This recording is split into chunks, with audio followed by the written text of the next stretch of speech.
Recording by LT. The Silence, What It Is, How to Use It by David Van Bush.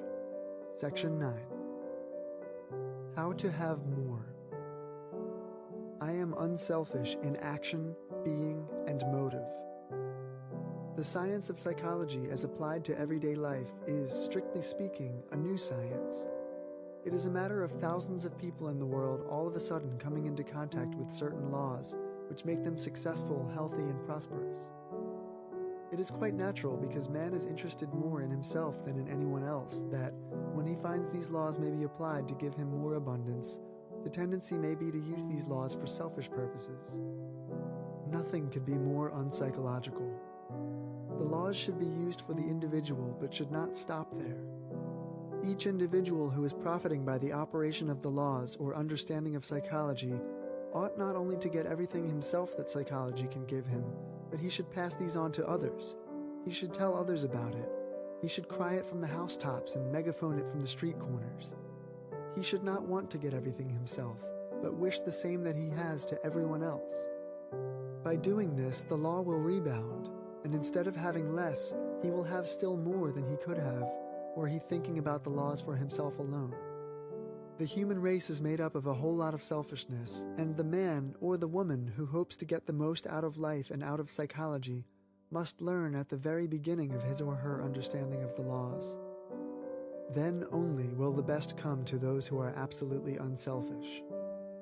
If there is any selfish motive or selfish desire in your heart, you may operate the law and get a certain amount of benefit.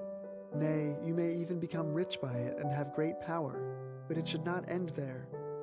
Your riches are for the use of others, as well as for yourselves, and the real psychologist, in getting his riches, will pass on to others that which he has. The real psychologist, in getting more power, will share it with others and will use it for the good of others, as well as for his own personal aggrandizement. Therefore, hold the thought, I am unselfish in action, being, and motive.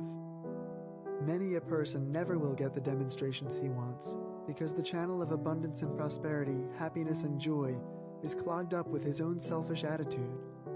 The selfish person who does not operate the laws does so by overbalancing his selfishness with some other great virtue.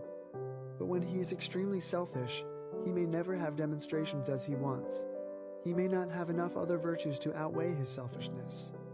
He may live for years and know what the laws are, and yet lack this one little thing, unselfishness, in operating the laws for his own abundance, prosperity, or happiness.